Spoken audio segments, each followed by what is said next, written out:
This is Matt Murray with What's Wrong with Wolfie, bringing you our review of Berserk Boy. You'd be forgiven for thinking that Berserk Boy was simply another drop in the endless sea of Mega Man-styled games out there.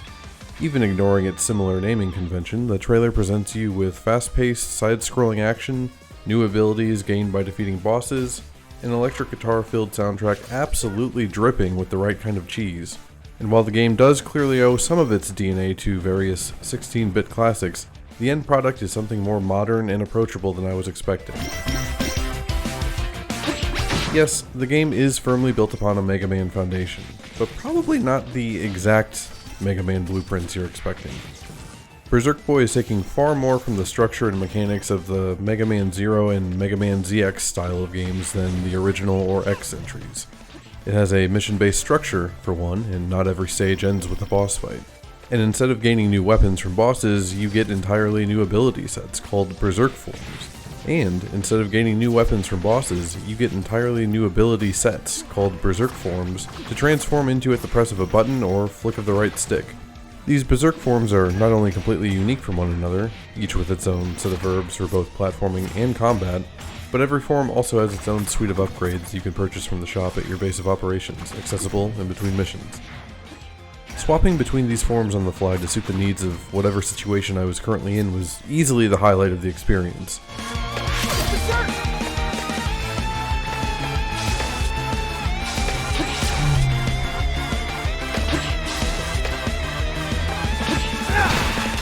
The game really hit a high note for me after I had gained the third Berserk form, an Ice Kunai throwing ninja transformation, as I started swapping forms mid-combo during combat encounters. Look, I'm a simple man, and I reckon that throwing a bunch of kunai in one direction, dashing into the air to avoid a hit, bouncing off a couple enemy heads, then proceeding to change to my flame drill form mid-air to diagonally fling myself into the ground beneath my remaining opponent's feet before bursting out of the dirt again, shredding them to pieces upon my subterranean re-emergence, will undoubtedly go down as one of the cooler things I've done in a video game in 2024.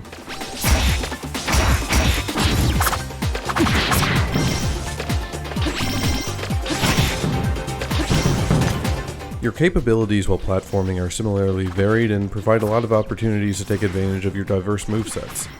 One of the last Berserk forms grants you the ability to fly, and the fifth and final one, Mind Buster, is built around explosions, including launching yourself directly airborne while safeguarded by invincibility frames.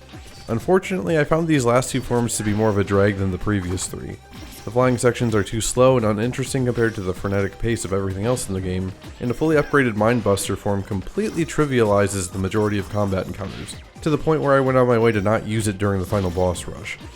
Combat, and the game at large, isn't meant to be punishing or even hard in the way that a lot of Berserk Boy's biggest inspirations are, so I can't begrudge the game for having its final Berserk form make you feel completely indestructible in combat. I just wish it was as interesting to use as your first trio of transformations.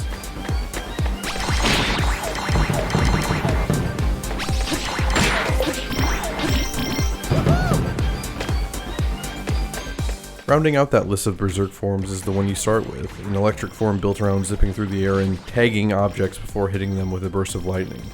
For my money, the platforming was at its best when it tasked me with pulling off consecutive mid-air dashes and tags over bottomless pits, a song it comes back to often, but one that never gets old. On a side note, your moveset when playing in this form reminded me a bit of Pulsespan, the oft-overlooked Sega Genesis or Mega Drive action platformer from Game Freak, of all developers. It's a genuinely good game that plays like a combination of Mega Man X and Sonic the Hedgehog, has barely been played by anyone, has an interesting developer pedigree, and it's available right now for free if you're a NintendoSwitch Online expansion pack subscriber, so what are you waiting for?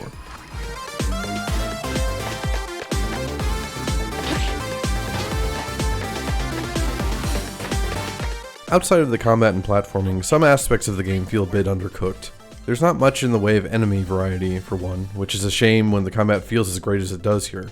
The developers clearly prioritized unique boss encounters in that regard, which is probably the right call if a concession had to be made, but a larger number of unique robots to blow up would be my number one request in a hypothetical sequel that I very much hope happens.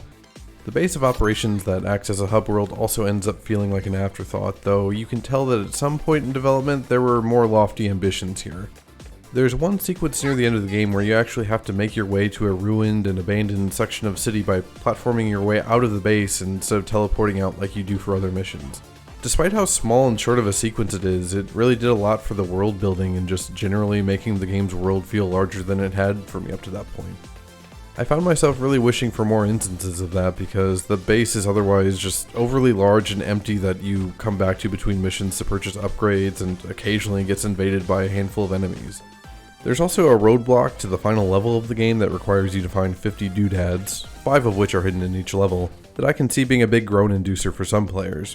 Personally, I found it to be a nice excuse to go back and revisit earlier levels with a complete set of Berserk forms.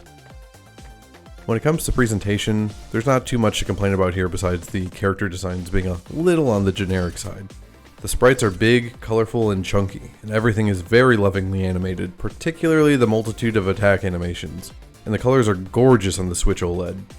Visually, it feels like what you remember any number of beloved Game Boy Advance games to look like, which is about the highest compliment I can pay a sprite-based game in this style. The soundtrack is unsurprisingly excellent, coming from esteemed Sonic Mania and Penny's big breakaway composer T-Lopes. He provided some super crunchy riffs on this soundtrack, which left me really looking forward to the game's wider release so I can add some tracks to my video game music playlist on YouTube. Vacuuming and doing dishes will never be the same in my household.